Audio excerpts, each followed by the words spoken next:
전통 무협물 무림천하 제16화 나에게로 초대. 청이방의 새벽은 유난히도 시리고 차가웠다.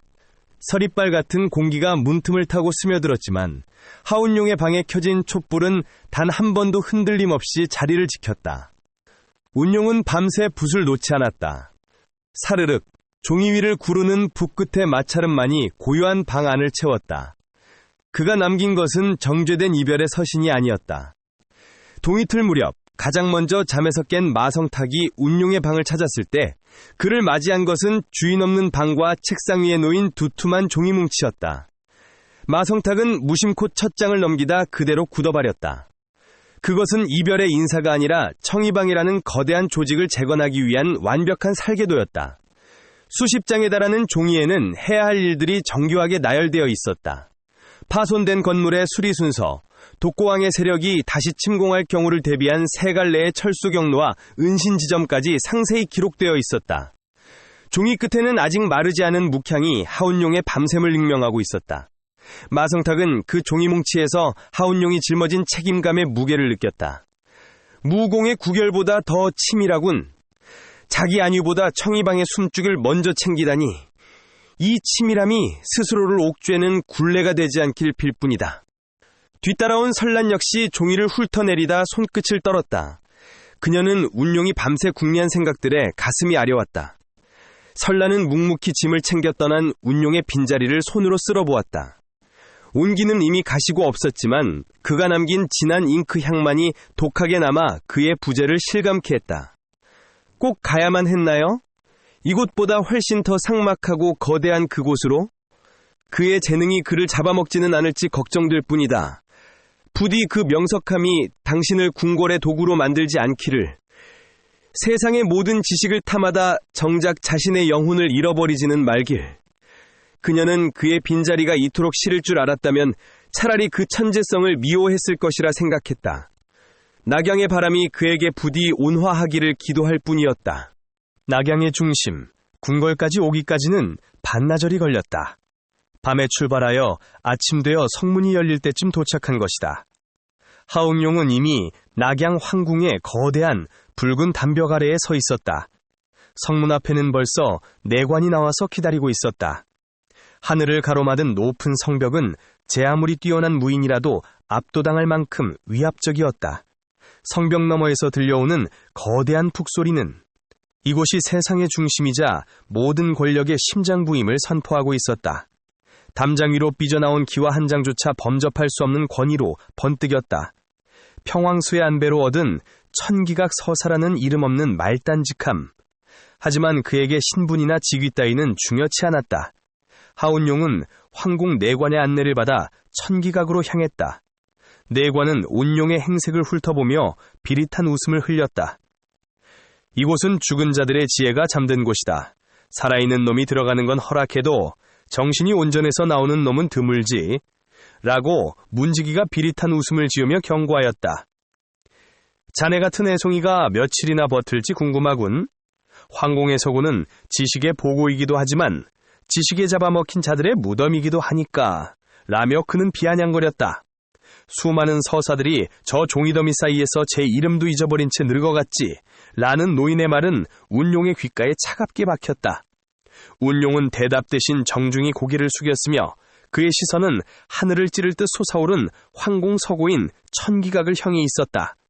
구름조차 쉬어갈 듯한 높이의 천기각은 그 자체로 거대한 지식의 요새였으며 웅장한 철문이 열리자 폐부를 찌른 것은 수천 년의 세월이 응축된 듯한 서늘한 묵향과 오래된 종이의 쿰쿰한 냄새였다. 서고는 으리으리한 규모로 보는 이를 단숨에 압도하였으며 끝이 보이지 않는 천장 아래 수십 미터 높이의 서가들이 미로처럼 복잡하게 얽혀 있었다. 그 안에는 아직 분류조차 되지 않은 서역의 기서들과 전설 속으로 사라진 줄 알았던 고대 문헌들이 먼지를 뒤집어 쓴 채 산더미처럼 쌓여 있었다. 운용은 대환멸심법의 기운을 끌어올려 오감을 예민하게 세웠으며 고서들 사이에서 뿜어져 나오는 고대 고스들의 잔류사념을 느끼며 천천히 발을 내디뎠다. 이곳에서 찾아낼 서역의 비기가 자신의 빙혈진기를 한 단계 더 높은 경지로 이끌어줄 것이라 확신하며 그는 어둠이 깔린 서가 깊숙한 곳으로 몸을 숨겼다. 황공의 서구는 마치 거대한 짐승의 아가이처럼 운용을 삼켰으나 그의 눈빛은 그 어느 때보다 형형하게 빛나고 있었다. 서구에는 금군들의 차가운 갑주소리가 복도를 울릴 때마다 서구의 무거운 정적은 날카롭게 찢겨나갔다. 관리인들은 운용을 그저 흔한 서사 중 하나로 치부하며 무심하게 정리해야 할 짐더미를 던져주었다. 그들의 눈에는 생기가 없었으며 오직 규율과 기록만이 존재하는 이 공간에서 그들은 영혼 없는 인형처럼 움직였다. 운용은 그 무질서한 지식의 바다 한가운데에 자신의 처소를 정하고 그날부터 묵묵히 무거운 책들을 옮기며 분류 작업을 시작하였다. 그의 분서가는 쉴 새 없이 돌아가며 책장 너머의 진실을 훑었고 무의미해 보이는 문자들 속에서 일정한 규칙을 찾아내기 시작하였다. 층층이 쌓인 책더미는 그에게 거대한 산맥과 같았고 운용은 그 험난한 산맥을 하나씩 무너뜨리며 묵묵히 전진하였다. 때때로 손가락 끝이 날카로운 종이에 베어 핏방울이 툭툭 떨어졌지만 그는 조금도 멈추지 않았다. 무질서한 책들 사이에서 새로운 질서를 찾아낼 때마다 그의 눈동자는 기이한 연기로 일렁거렸다. 수많은 지식의 책들이 그의 뇌리 속에서 하나의 거대한 지도로 재구성되고 있었음을 깨달았다. 그는 단순히 책을 옮기는 것이 아니라 황공이 깊숙이 숨기고 싶어하는 세상의 이면을 추적하고 있었다. 하운용은 오후가 되어서야 팽왕수를 만날 수 있었다. 아, 자네 왔는가? 이리로 오게. 팽왕수가 말했다. 여기는 엄중한 곳으로 어떤 누구도 왕의 허락 없이는 서적 창고 안으로 들어올 수가 없다고 했다. 여기는 선조왕부터 내려오는 실록부터 중요한 모든 책이 있으며 나라를 운영하는 모든 것이 책으로 만들어져 보관되고 있는 곳이다. 그리고 당분간 분류되지 못한 서구를 정리하는 작업을 하라고 시켰다. 팽왕수는 일이 있어서 당분간 자리를 비울 예정이고 석 달이나 지나야 돌아올 것이라고 말했다. 당분간 그가 머물고 있는 처소에 작은 방을 하나 내어주었다. 처소 앞에는 호수가 있었고 호수 가운데는 작은 정자가 있었는데 다리로 연결되어 있어서 경치가 일품이었다. 밤이면 누군가 정자에 불을 밝혀두었는데 밤 풍경이 너무 아름다웠다. 궁궐 풍경 중 여기가 제일 아름다운 곳이 아닌가 싶을 정도였다. 하운용은 무림인 팽왕수가 어찌해서 궁에서 책을 지키는 하찮은 일을 하는지 참 궁금했다. 낮 동안 미분류된 책들의 내용을 확인하고 종류별로 분류해서 쌓아두었다. 얼마를 해야 끝낼 수 있을지 알 수가 없었다. 분류를 하기 위해서는 책의 내용을 읽어서 판단해야 했기 때문에 시간과의 싸움인 듯 했다. 그리고 미분류 책들이 매일 쏟아져 들어왔기 때문에 분류 작업이 줄어들지 않았다. 벌써 궁에 온 지 한 달이 넘었다. 무얼 하고 있는지조차 알기 어려운 현실이었다. 내가 무얼 하고 있나? 청이방은 잘 운영되고 있는가?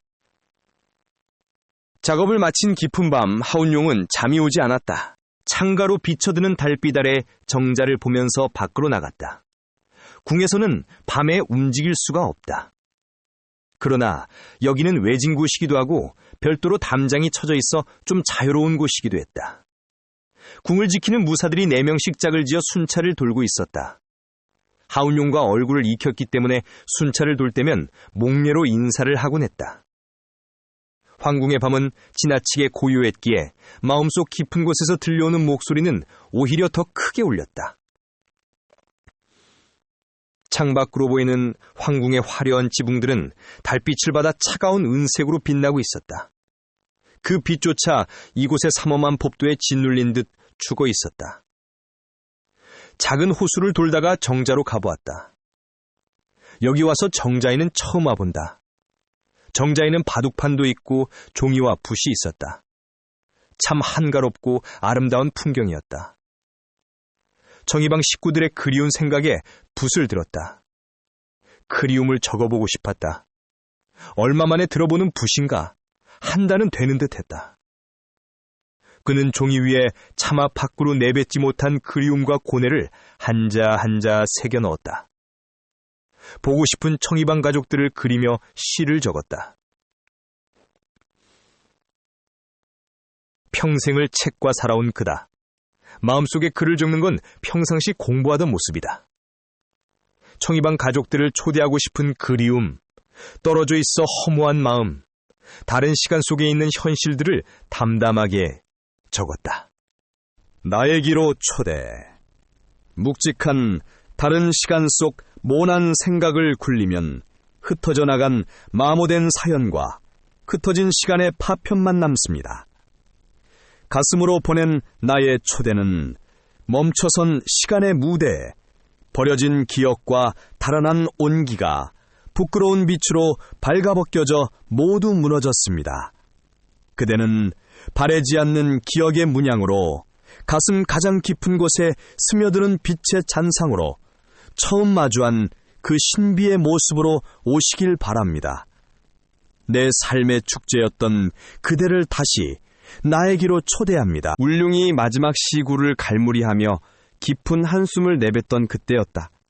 정적만이 흐르던 곳에 바스락거리는 비단 옷자락 소리가 멀리서 들렸다. 함께 맑은 목소리가 들려왔다. 마치 얼어붙은 호수에 돌을 던진 듯한 파문이었다. 금군들과 마주치면 골치가 아플 것 같아서 그는 몸을 날려 빠르게 처서로 이동했다. 아! 적은 글을 두고 왔는데. 잠시 후 소녀 5명이 여기저기 둘러보며 이쪽으로 걸어오고 있었다. 그리고 웃으며 정자 쪽으로 걸어가는 것이 아닌가. 아마 내가 적어둔 글을 보고 있는 것 같았다. 한참을 주위를 돌아보곤 했다. 그리고 자리에 앉아있던 한 소녀가 무엇인가 적고 있는 듯했다. 한참이 지난 후에야 그들은 주위를 살피다 돌아갔다. 그들이 나오자 순찰무사들이 멈추고 깊이 허리를 숙이고 있었다. 아마도 높은 지위에 있는 사람일 게다 생각했다.